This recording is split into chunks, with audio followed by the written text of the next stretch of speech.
কি খাবো কি খাবো না এটা নিয়ে তো প্রশ্ন আমার থাকবেই, কিন্তু প্রথমেই আমরা যেটা বলি হেলদি ডায়েট।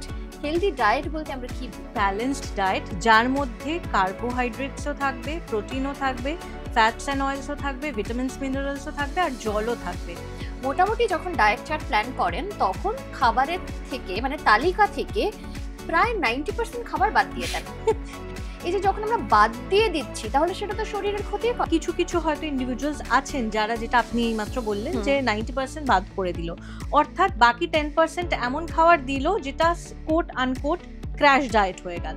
সেই করে ইভেনচুয়ালি সে হয়তো ওয়েট লসের দিকে গেল, কিন্তু সেটা সাস্টেইন হলো না। তারপরে অনেক সময় স্কিন ইস্যুস দেখা যায়, হেয়ার ফল দেখা যায়। আমি হয়তো মোটা হয়েছি 5 বছর ধরে, কিন্তু আমি গিয়ে বললাম আমার 15 দিনের মধ্যে 5 কিলো ওয়েট কম করতে হবে। তাহলে এটা শরীরের কোন কোন দিকে মানে ক্ষতি করতে পারে? স্কিন একটা বললেন আপনি, কিডনি ম্যালফাংশন করতে পারে কিনা সেটা ওভারনাইট তো করবে না, যত বয়স কম তার ড্যামেজটা হতে অনেক বেশি সময় লাগবে, রাতারাতি সে ফিল করবে না। আর লিভারটাতেও সেটা কিন্তু এফেক্ট করবে, কারণ এই অর্গানসগুলো প্রাইমারিলি কিডনি, যেটা ফিল্ট্রেশন করে।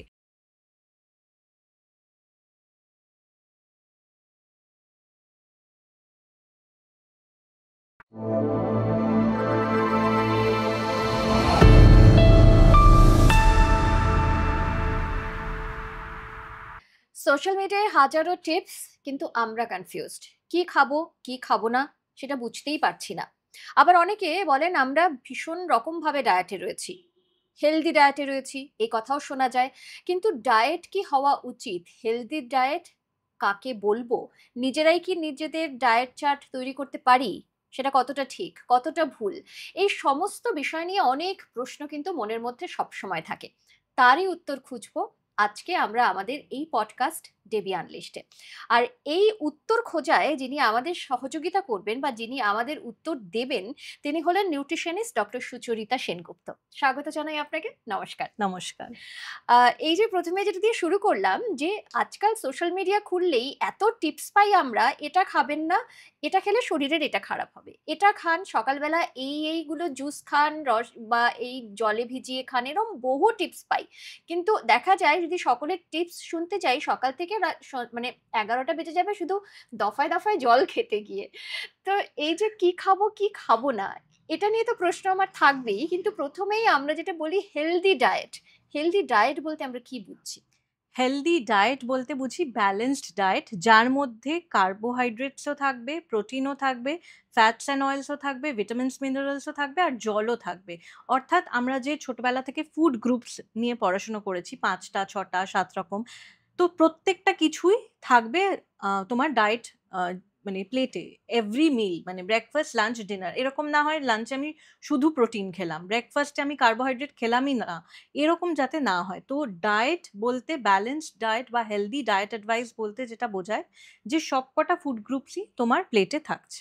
মানে সেটা ব্রেকফাস্টেও থাকবে, লাঞ্চেও থাকবে এবং ডিনারেও হ্যাঁ, থাকবে। এবার সেটার প্রপোর্শনটা, কোয়ান্টিটিটা আমি বাড়াবো কমাবো depending on what kind of lifestyle I am leading, আমার আন্ডারলাইন মেডিকেল কন্ডিশনস কি আছে, কোনটা আমাকে বাড়াতে হবে কমাতে হবে অ্যাভয়েড করতে হবে। ফর এক্সাম্পল যদি কোনো সিকেডি পেশেন্ট থাকে, রেনাল কোনো সমস্যা, তার ক্ষেত্রে প্রোটিন রেস্ট্রিকশন থাকবে, তাকে নিশ্চয়ই আমি 3 বেলা প্রোটিন খেতে বলবো না। বা এমন কেউ আছে যার হয়তো আমি কার্বোহাইড্রেটটা একটু কমাতে হবে, কোনো একটা কারণ আছে, সেক্ষেত্রে আমি বলবো যে রাতের দিকে একটু লো কার্বোহাইড্রেট, নো নয় লো কার্বোহাইড্রেটে যেতে, এরকমভাবে মডিফিকেশন করা যেতে পারে। অর্থাৎ ডায়েট অ্যাডভাইসে সব কিছু থাকবে, কোনোটা আমি অফ কার্বোহাইড্রেট অফ ফ্যাট আছি সেরকম কিছু না, সবই থাকবে। কতটা খাচ্ছেন কখন খাচ্ছেন এটা হচ্ছে মূল মন্ত্র।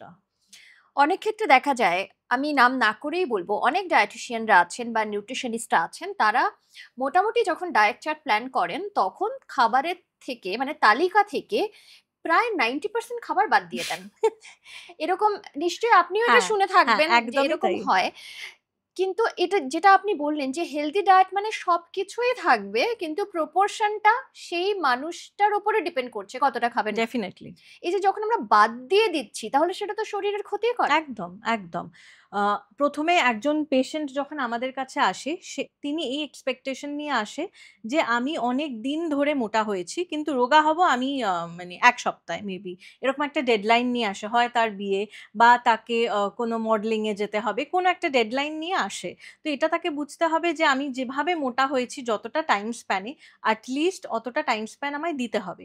এবার কিছু কিছু হয়তো ইন্ডিভিজুয়ালস আছেন যারা, যেটা আপনি এইমাত্র বললেন হুম। যে 90% বাদ করে দিল, অর্থাৎ বাকি 10% এমন খাবার দিল যেটা কোট আনকোট ক্র্যাশ ডায়েট হয়ে গেল। সেই করে ইভেনচুয়ালি সে হয়তো ওয়েট লসের দিকে গেল কিন্তু সেটা সাস্টেইন হলো না। তারপরে অনেক সময় স্কিন ইস্যুস দেখা যায়, হেয়ার ফল দেখা যায়। তো এই জিনিসগুলো কিন্তু ফেস করতে হয় একজনকে। তারপর সে আবার সেই কোনো একজন কোয়ালিফাইড নিউট্রিশনিস্ট বা ডায়েটিশিয়ানের কাছে আসে, করে বলে যে আমি তো এই ফেজ দিয়ে গেছি, নাও হেল্প মি আউট। একদম। আচ্ছা, এই যে একটা টাইম লিমিট বেঁধে দেওয়া, যে আমি হয়তো মোটা হয়েছি ৫ বছর ধরে, কিন্তু আমি গিয়ে বললাম আমার ১৫ দিনের মধ্যে ৫ কিলো ওয়েট কম করতে হবে, এবং যিনি ডায়েটিশিয়ান বা যিনি নিউট্রিশনিস্ট আছেন, অনেক ক্ষেত্রে সকলে যে শুনে করছেন তা না। এবার তারা সেটা যে করছেন, এই যে একটা লিমিটের মধ্যে তাকে একদম ওই প্রপোর্শন, মানে তিনি যেটা চাইছেন সেই ওয়েটে নিয়ে আসছেন।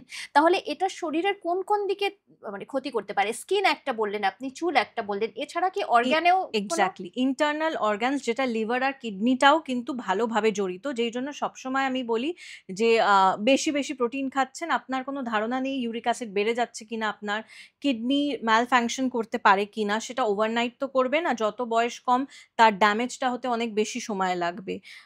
রাতারাতি সে ফিল করবে না। আর লিভারটাতেও সেটা কিন্তু এফেক্ট করবে, কারণ এই অর্গানসগুলো প্রাইমারিলি কিডনি যেটা ফিল্ট্রেশন করে। তো এই ইন্টারনাল অর্গানসগুলোকেও কিন্তু হেভিলি ড্যামেজ করে। ওভারনাইট না, বুঝতে পারবেন না, কিন্তু লং টার্মে ভালোই সেটা কিন্তু জানান দেবে শরীরকে। একদম।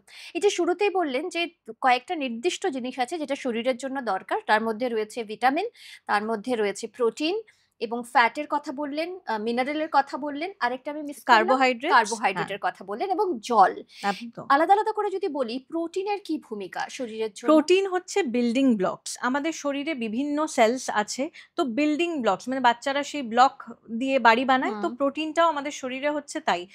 একদম সেল বানাচ্ছে আমাদের শরীরটাকে। তো প্রোটিনটা খুব এসেনশিয়াল একটা জিনিস। প্রোটিনেরও ফার্স্ট ক্লাস প্রোটিন আছে, সেকেন্ড ক্লাস প্রোটিন আছে, ভেজ প্রোটিন, নন-ভেজ প্রোটিন যেটা আমরা বলি। এবার অনেকেরই ধারণা যে আমি নন-ভেজ খাচ্ছি না, ভেজ থেকে কি সাফিসিয়েন্ট অ্যামাউন্ট অফ আমি প্রোটিন আ আসছে আমার শরীরে? এটা ঠিক যে কিছু কিছু ডেফিসিয়েন্সি, বি কমপ্লেক্স ডেফিসিয়েন্সিও অনেক সময় দেখা যায়। তাই বলে তাকে নন-ভেজিটেরিয়ান হয়ে যেতে হবে তা না। বা ওমেগা 3 ফ্যাটি অ্যাসিড যেটা আমরা ধরুন ফিশের মধ্যে পাচ্ছি, সে সেটা ভেজিটেরিয়ান হয়ে ফ্ল্যাক্সিড থেকে পেতেই পারে। তো সেটা জানতে হবে যে আমি ভেজিটেরিয়ান হলেও যদি আমার কিছু ঘাটতি থাকে ডায়েট অ্যাডভাইসে, তাহলে আমি কোথা থেকে সেটা মিট আপ করতে পারি। হুম, হুম। সেটা গেল প্রোটিনের ক্ষেত্রে। আর শরীরের জন্য ফ্যাটস এর কি ভূমিকা? হ্যাঁ, ফ্যাটসটা কিন্তু খুব ইম্পোর্টেন্ট। ফ্যাট ইজ ব্যাড বলে অনেক জায়গাতেই একটা ওয়ান লাইনার দিয়ে ক্যাচি করার চেষ্টা করা হয়। Fat is not bad. Fat শরীরে প্রচন্ড পরিমাণে দরকার হয়। কারণ সিম্পল যদি আমি লাইনে যাই, যে ফ্যাট সলিউবল কিছু ভিটামিনস আমাদের শরীরে লাগে যেটা A, D, E, K। তো ফ্যাট যদি আমাদের শরীরে একদম না থাকে তাহলে ওগুলো কি করে ভালোভাবে অ্যাবসর্বড হবে? তো মিনিমাম একটা আমরা ক্যালকুলেট করে ডায়েট অ্যাডভাইস যখন করি তখন বলি এত 10%, 15%, 20% দেখে বলি যে কার কত ফ্যাট পুরো ডায়েট অ্যাডভাইসে লাগছে। এবার ফ্যাটটা গুড ফ্যাট ডেফিনেটলি হতে হবে। মানে ধরুন ডিমের হলুদ অংশ হতে পারে বা নাটস অ্যান্ড সিডস হতে পারে। এভাবে ফ্যাটটা ওয়াইজলি কিন্তু চুজ করতে হবে। আমার কাছে রিসেন্টলি একজন এসছিলেন, আ আ একটি ২০ বছরের ছেলে যে ভালোমতো জিম ট্রেনিং করছে। তার ডায়েটে তার জিম ট্রেনার টোটালি ফ্যাট বন্ধ করে দিয়েছে। টোটালি বয়েলড খাবার খাবে। ফ্যাট যেন ডায়েটে না থাকে। তার বাড়িতেও রান্না হচ্ছে সব স বয়েলড ফর্মে, মানে তেল আসছেই না তার বাড়িতে, এরকম একটা ব্যাপার। কিন্তু তার জিম ট্রেনার বলে দিয়েছে তুমি আ মাখন খেতে পারো। হুম। Hydrogenated fat. তো এটা জানতে হবে যে ফ্যাট আমার শরীরে দরকার, কোন ফ্যাট আমি আনবো আর কতটা আনবো। This is very, very essential. So fat is not bad.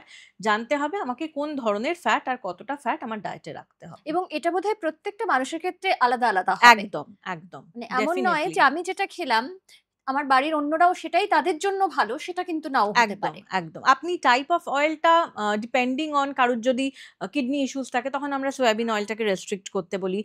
Heart issues থাকলে রাইস ব্রান অয়েল খুব ভালো। তো আমরা একটা এরকম দেখতে পারি বাড়িতে কার কি মেডিকেল কন্ডিশনস আছে করে একটা কমন অয়েলে সুইচ করতে পারি। বা ২ রকমের অয়েল রাখতে পারি। হোয়াইট অয়েলসটা ভ্যারাইটি ইউজ করলে সবথেকে ভালো। মানে ধরুন এই মাসে আপনি রাইস ব্রান ইউজ করলেন, পরের মাসে আপনি গ্রাউন্ডনাট, তারপরের মাসে সেসামি অয়েল। হোয়াইট অয়েলের যে ফ্যাটি অ্যাসিড প্রোফাইল সেটা একেকটা অয়েলের একেক রকম হয়। তো আমি যদি প্রত্যেক মাসে ব্লেন্ডেড অয়েল যদি আমি খেতে পারি ঠিক আছে। ব্লেন্ডেড অয়েল যদি না থাকে তাহলে আমি এইভাবে আমার শরীরে কিন্তু বিভিন্ন রকম ভ্যারাইটি অফ হোয়াইট অয়েলস দিয়ে ফ্যাটি অ্যাসিড প্রোফাইলের যে বেনিফিটটা সেটা আমার শরীরে আনতে পারি। আচ্ছা, এই যে অয়েলের প্রসঙ্গে আমি কার্বোহাইড্রেট প্রসঙ্গে আসবো। অয়েলের প্রসঙ্গে হঠাৎ করে মনে হলো এই প্রশ্নটা রাখি আপনার কাছে। যে এখন যেটা বলা হয় যে হোয়াইট অয়েলের থেকে যেটা মাস্টার্ড অয়েল, সর্ষের তেল, সেটা নাকি খাওয়া শরীরের জন্য বেশি ভালো। কি বলবেন? সর্ষের তেল, দুটো তেলের ক্ষেত্রেই কোল্ড প্রেসড অয়েল যেটা আমরা সবসময় বলি এই টেকনিকে এক্সট্রাক্ট করা হয় যে অয়েলটা সেটা যদি কিনতে পারেন খুব ভালো। এবার আসছি মাস্টার্ড অয়েল না হোয়াইট অয়েল। মাস্টার্ড অয়েল ১২ মাস খান কোনো অসুবিধা নেই। হোয়াইট অয়েলের ক্ষেত্রেও আপনি যদি, যেটা আমি এক্ষুনি ডিসকাস করলাম, যে চেঞ্জ করে করে খান তাহলে কিন্তু খুবই ভালো rather than going for mustard অয়েলের যেরকম কোনো ভ্যারাইটি নেই। তো ওটা ১২ মাস খেতে পারেন কোনো অসুবিধা নেই। কিন্তু হোয়াইট অয়েলের ক্ষেত্রে ১২ মাস রাইস ব্র্যান বা ১২ মাস সয়াবিন অয়েল, যেরকম পিসিওর ক্ষেত্রেও কিন্তু সয়াবিন রেস্ট্রিকশন আছে। তো তাকে জানতে হবে কোন হোয়াইট অয়েল। কিন্তু মাস্টার্ড অয়েল ওইভাবে আমরা সেইভাবে রেস্ট্রিকশন ওইভাবে ফেলি না। যেটা আমরা সয়াবিন অয়েল খেতে পারে না, গ্রাউন্ডনাট অয়েল খেতে পারে না, এরকম কিছু রেস্ট্রিকশনে চলে আসছি। তো হুম, ওইটা জানতে হবে যে variety change in white oils যদি আমরা ডায়েটে রাখি অনেকটা উপকারিত হবে। আচ্ছা, এবারে আসছি কার্বোহাইড্রেট। কার্বোহাইড্রেট যেটা, সেটা শরীরের জন্য মানে কোন, কোন কাজগুলো করে কার্বোহাইড্রেট যুক্ত খাবার? কার্বোহাইড্রেট বলতেই যেটা আমরা বলি এনার্জি, ফুয়েল দেয়। কার্বোহাইড্রেট যদি একজন ডায়েট থেকে পুরো অফ করে দেয় তার প্রথমেই যেটা দেখা যায় যে একটু ডিজিনেস, একটু লো অন এনার্জি। কার্বোহাইড্রেটের মেইন কাজ হচ্ছে এনার্জি দেওয়া, ফুয়েল দেওয়া। এবার কার্বোহাইড্রেটসেরও সিম্পল কার্বোহাইড্রেটস আছে, কমপ্লেক্স কার্বোহাইড্রেট আছে। তো হোল গ্রেন, আজকাল দেখবেন সবাই বলে হোল গ্রেন কমপ্লেক্স কার্বোহাইড্রেট খেতে। সেটা হচ্ছে কিছুই না, আমাদের শরীরে সেটা ভাঙতে একটু বেশি সময় নেয়। সেটা শরীরের জন্য খুব ভালো। সিম্পলার কার্বোহাইড্রেট, ভাত এরকম টাইপের যদি খান, খেয়ে নিলেন ওটা ইজিলি ব্রেকডাউন হয়ে গেল, কোনো অসুবিধা হলো না। সেই জন্য আমরা স্পেশালি ডায়াবেটিসের জন্য বা ওয়েট লসের ক্ষেত্রেও বলে থাকি হোল গ্রেন কার্বোহাইড্রেটস খান, যার মধ্যে মিলেটস পড়ছে, ওটস পড়ছে, জোয়ার, বাজরা, রাগি, কিনোয়া এই সমস্ত জিনিস পড়ছে। একদম। আর এবারে আরো দুটো যে ছিল সঙ্গে, দুটো নয় ৩ টে। একটা ভিটামিন, একটা মিনারেলস, আরেকটা হলো জল। ভিটামিন আর মিনারেলস এর কি, কি কাজ রয়েছে ভিটামিনস, শরীরের জন্য? মিনারেলস যেটা হয় সোডিয়াম, পটাশিয়াম, জিঙ্ক, সেলেনিয়াম এগুলো সবই হচ্ছে। আর ভিটামিনস ফ্যাট সলিউবল, নন ফ্যাট সলিউবলও যেগুলো আছে সি, এইগুলো। তো সবকিছুই হচ্ছে পাওয়ার হাউস অফ অ্যান্টিঅক্সিডেন্টস। তো এইটাও কিন্তু খুব ইম্পর্টেন্ট। আজকাল দেখবেন অনেকেই হয়তো মাল্টিভিটামিন একটা সারাদিনে খেয়ে নিচ্ছে ওভার দ্য কাউন্টার। হুম। কাউকে জিজ্ঞেস করুক কি না করুক, ওরকম আমার কোটা হয়তো ফুলফিল হচ্ছে, এইটা মানসিকভাবে সে থাকছে। কিন্তু আপনার যদি ডেইলি ডায়েটে শাকসবজি, ফল এইগুলো থাকে অলরেডি পর্যাপ্ত পরিমাণে, ওভার বলছি না, যতটা খাওয়ার ততটাই, তাহলে কিন্তু রিয়েলি নট রিকোয়ার্ড। আর যখনই আপনি বাইরে থেকে একটা এক্সটার্নাল কিছু খাচ্ছেন সেটার কিন্তু একটা ডোজেজ থাকে, লাইক 2-3 মান্থস খান, তারপর একটু অফ রাখুন, কারণ বডি রিজার্ভটা সে মিট আপ করে হয়তো আরেকটু বেশি থাকলো, এবার সেটাকে কমতে দিন, তারপর আবার খান, নয়তো বডি ইমিউন্ডও হয়ে যেতে পারে। তো এই জিনিসটা কিন্তু ভাবতে হবে। সুতরাং ভিটামিনস, মিনারেলস যদি ডেইলি ডায়েটে এমনিই থাকে তাহলে over the counter really not required. আর জলের ভূমিকা কি? জলটা তো হাইড্রেশন, মানে আমাদের শরীরে 80% মানে depends on person to person জল দিয়েই তৈরি। হাইড্রেশন ইজ দ্য মেন কি, ওয়েল হাইড্রেটেড থাকা, স্পেশালি গরমকালে। সুতরাং হাইড্রেশন শুধু যে জল খেয়ে হাইড্রেটেড থাকতে হবে তার কোনো মানে নেই। অনেকেই আছে যে বলে যে আমি ১ লিটারের বেশি জল খেতে পারি না, পিউকিশ লাগে। তো সেক্ষেত্রে আমি যেটা বলি স্যুপ খান, ডাল যখন খাচ্ছেন ডালের জলটা একটু বেশি পরিমাণে খান, বা ফল খান, ফল থেকেও তো মানে জুস আসছে, রস আসছে, বা হোমমেড জুসও কোনো কোনো সময় খেতে পারেন, ছাতুর শরবত খেতে পারেন, বেল ওয়াটার যেটা এখন বেলের সিজন।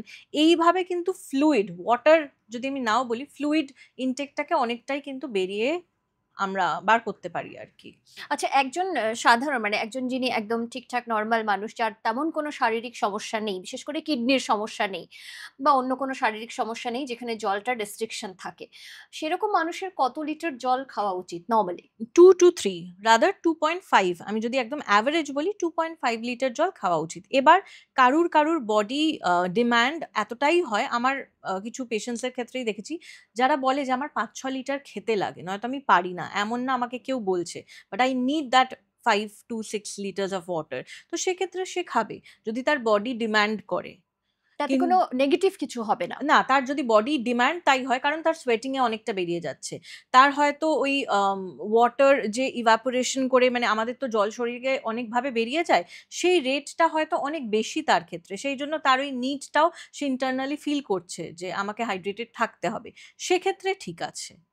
একদম। অর্থাৎ প্রয়োজন অনুযায়ী। একদম। তবে নরমালি 2 to 3 লিটার্স খাওয়াটা ভালো। এক্সাক্টলি। আচ্ছা, আমরা যখন বলি যে সাধারণত অনেকে হয় যে যারা একজন ডায়েটিশিয়ানকে বা নিউট্রিশনিস্টকে দেখিয়ে ডায়েট চার্ট করে খাচ্ছেন। আর অনেকে বা বেশিরভাগ মানুষ হন যেটা বিভিন্ন মাধ্যমে বিভিন্ন কিছু দেখেন এবং তারপর নিজের মতন করে ওয়েট লসের জন্য হোক বা যেকোনো কারণে হোক একটা ডায়েট চার্ট তৈরি করে নেন। তারা কোন ক্ষেত্রে ভুলগুলি করেন? প্রথমেই যেটা হচ্ছে যে একটা আনএক্সপেক্টেড ওয়েট লস তারা ভাবছে যে এই জিনিসটা করে পাবো। হুম। হয়তোবা সেটা পেল। কিন্তু প্রথমেই যে জিনিসটা দেখতে পায় সেটা হচ্ছে যে স্কিন আর হেয়ার অস্বাভাবিক হেয়ার ফল হচ্ছে বা স্কিন ইস্যুস ডেভেলপ করছে। আর ইন্টারনালি সে উইক ফিল করছে। এটা আমি অনেক সময়ই দেখেছি। কিছু ক্ষেত্রে আমার কাছে এসে বলছে যে আমি এরকম করেছিলাম, এত কেজি কমেছে এই শর্ট স্প্যানেও। কিন্তু আমি রাস্তা দিয়ে যাচ্ছিলাম একদিন, এমন না খুব গরম ছিল কিছু, আমার মাথাটা ঘুরে গেল। বা আমি বাড়িতেই বসে আছি, আম তখন আমার হঠাৎ করে ভীষণ ঘুম পাচ্ছে। মানে টায়ার্ডনেস, একটা আনএক্সপ্লেইনড টায়ার্ডনেস আমি ফিল করছি। তো এই জিনিসগুলো সিম্পটমস যেগুলো আমরা বলি। ইন্টারনালি কি হচ্ছে সেটা তো একেবারে আমি যখন বলি এই টেস্ট গুলো করে আমার কাছে আসবেন, তখনই তারা বুঝতে পারে ইন্টারনাল কি ড্যামেজ হয়েছে। কিন্তু ক্লিনিক্যাল সিম্পটম বলতে যেগুলো হয় এইগুলো।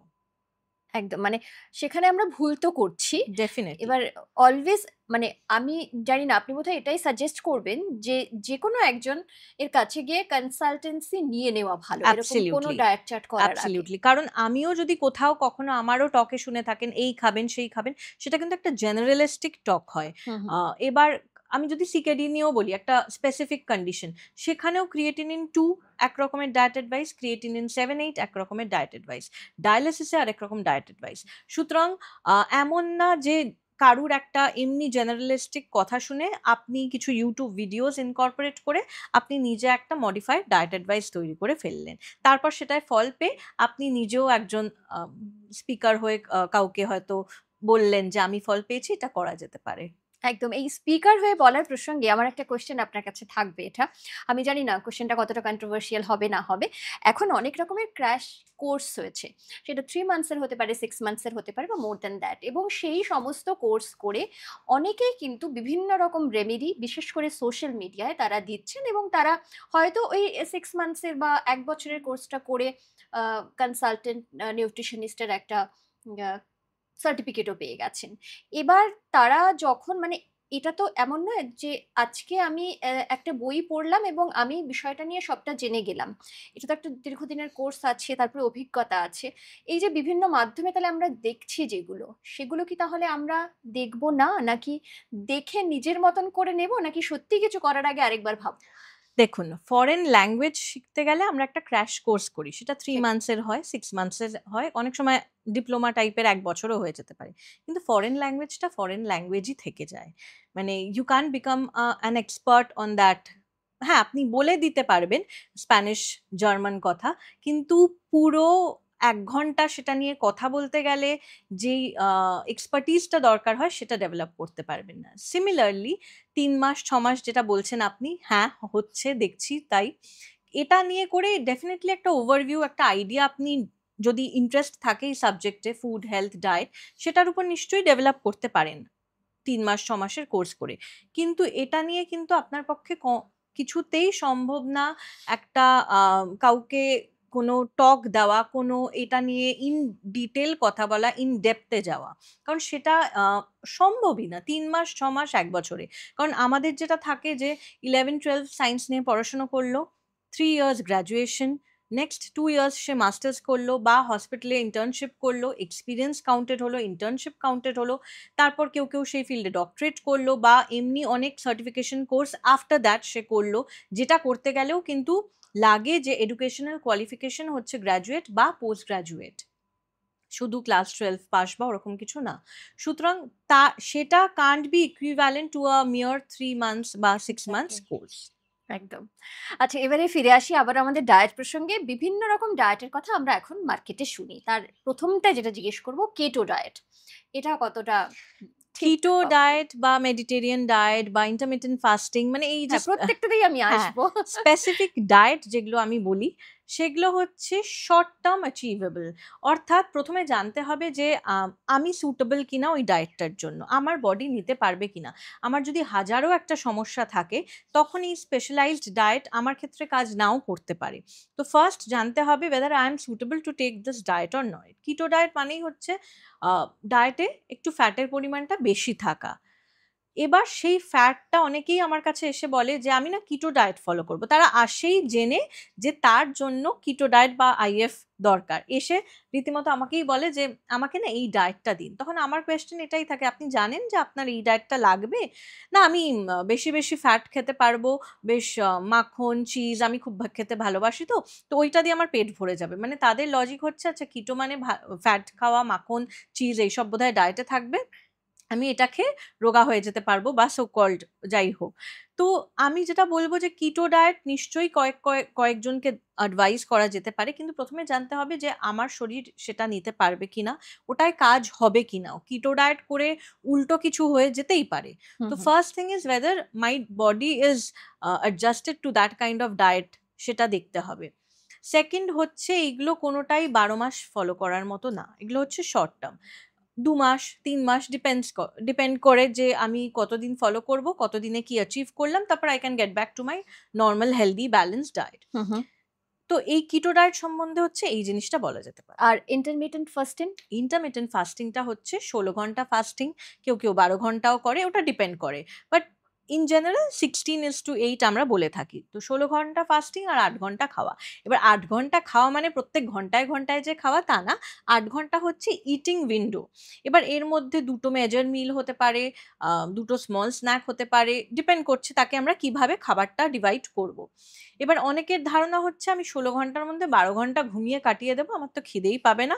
বাকি ৪ ঘন্টার মধ্যে আমি ওই চান করবো, মুভি দেখবো বা মানে ওইভাবে হয়ে যাবে। এবার বাকি ৮ ঘন্টায় আমি যা ইচ্ছা তাই খেতে পারি। কারণ আমি ১৬ ঘন্টা ফাস্ট করেছি। তো ওটা কোনো ব্যাপার না। আমার শরীর চাইছে খাবার। তো এইটাও অনেক ভুল। মানে মেক্সিমাম মানুষ না এইটা ভাবে যে ১৬ ঘন্টা না খেয়ে আছি, বাকি ৮ ঘন্টা I can cheat. সেটা ঠিক হয় না। আইএফ যারা ফলো করেছেন তারা জানেন ওটা একটু স্ট্রিক্ট ডায়েট। ১৬ ঘন্টা না খেয়ে থেকে বাকি ৮ ঘন্টার মধ্যেও কিছু স্পেসিফিক খাবার দিয়েই আপনি নিজের ডায়েটটাকে রাখতে পারেন। ৮ ঘন্টার মধ্যে যেটা বললাম এভরি আওয়ার যে খাবেন তাও না। আর এটাও কিন্তু শর্ট টার্ম, মানে ২-৩ মাস ফলো করলেন, ৪ মাস ফলো করলেন। ইন্টারমিটেন্ট ফাস্টিং ভালো ডায়েট। কিন্তু ওটাও আবার স্পেসিফিক, ইন্ডিভিজুয়াল স্পেসিফিক। কার ক্ষেত্রে আমি বলছি এটা জানতে হবে। আর তারপর again after a certain period of time you have to come back to your normal regime, balanced healthy diet. তো সেক্ষেত্রে তো আবার ওয়েট বেড়ে যাওয়ারও চান্স না, থাকতে তখন পারে? আমরা যেটা বলি sustainable diet. Weight loss diet হয় না। সাস্টেনেবল বা ওয়েট মেইনটেন্যান্স ডায়েট। আস্তে তাকে অ্যাকাস্টম করি নরমাল খাবারের দিকে ওইভাবে। কিন্তু যারা ইন্টারমিটেন্ট ফাস্টিং করছেন উইথআউট এনি কনসালটেন্সি, তাদের কি বলবেন? এরকম তো অনেকেই হ্যাঁ, আছেন করছেন, তাদের তো ক্ষতিও হতে পারে। তাদের ক্ষেত্রে আপনি যেটা বললেন এক্সাক্টলি সেটা হয়। তারা র‍্যান্ডম ছেড়ে দেন। ২০ কেজি, ১৫ কেজি লস হয়েছে। বাকিদেরও একটা ওই ভাইবস দিয়ে দেয়, "তুই এটা কর তাহলে দেখবি অনেক কেজিস লস হবে ইন আ শর্ট স্প্যান।" তারপর যে হিট ব্যাক করল তার শরীরে, তখন তার আশপাশের জন রীতিমতোই ঘাবড়ে গেল যে যত না লুজ করেছে তার ডাবল হয়তো গেইন করে ফেলল। তো সুতরাং কোনো একজন কোয়ালিফাইড নিউট্রিশনিস্ট বা ডায়েটিশিয়ান এর কাছে যাওয়া উচিত। তাকে গিয়ে নিজের মেডিকেল কন্ডিশনস, নিজের লাইফস্টাইলের ব্যাপারে সবকিছু শেয়ার করা উচিত and let her or him decide কোন ডায়েটটা আপনার জন্য সুটেবল। ডেফিনেটলি আপনি প্রেফারেন্সেস বলতেই পারেন যে আমার না একটু ফ্যাট জাতীয় খাবার খেতে বেশি ভাল লাগে, বা I am not much of a eating person, আমাকে যতটা পারবেন না খাইয়ে রাখুন, তাতে আমার কোনো অসুবিধা নেই। নিশ্চয়ই এই প্রেফারেন্সেস গুলো কনসিডারেশনে নেওয়া হয়, but you really can't dictate your diet যে আমায় কিটো ডায়েট দিন, আমি কিটো ডায়েট নিতে এসেছি। একদম।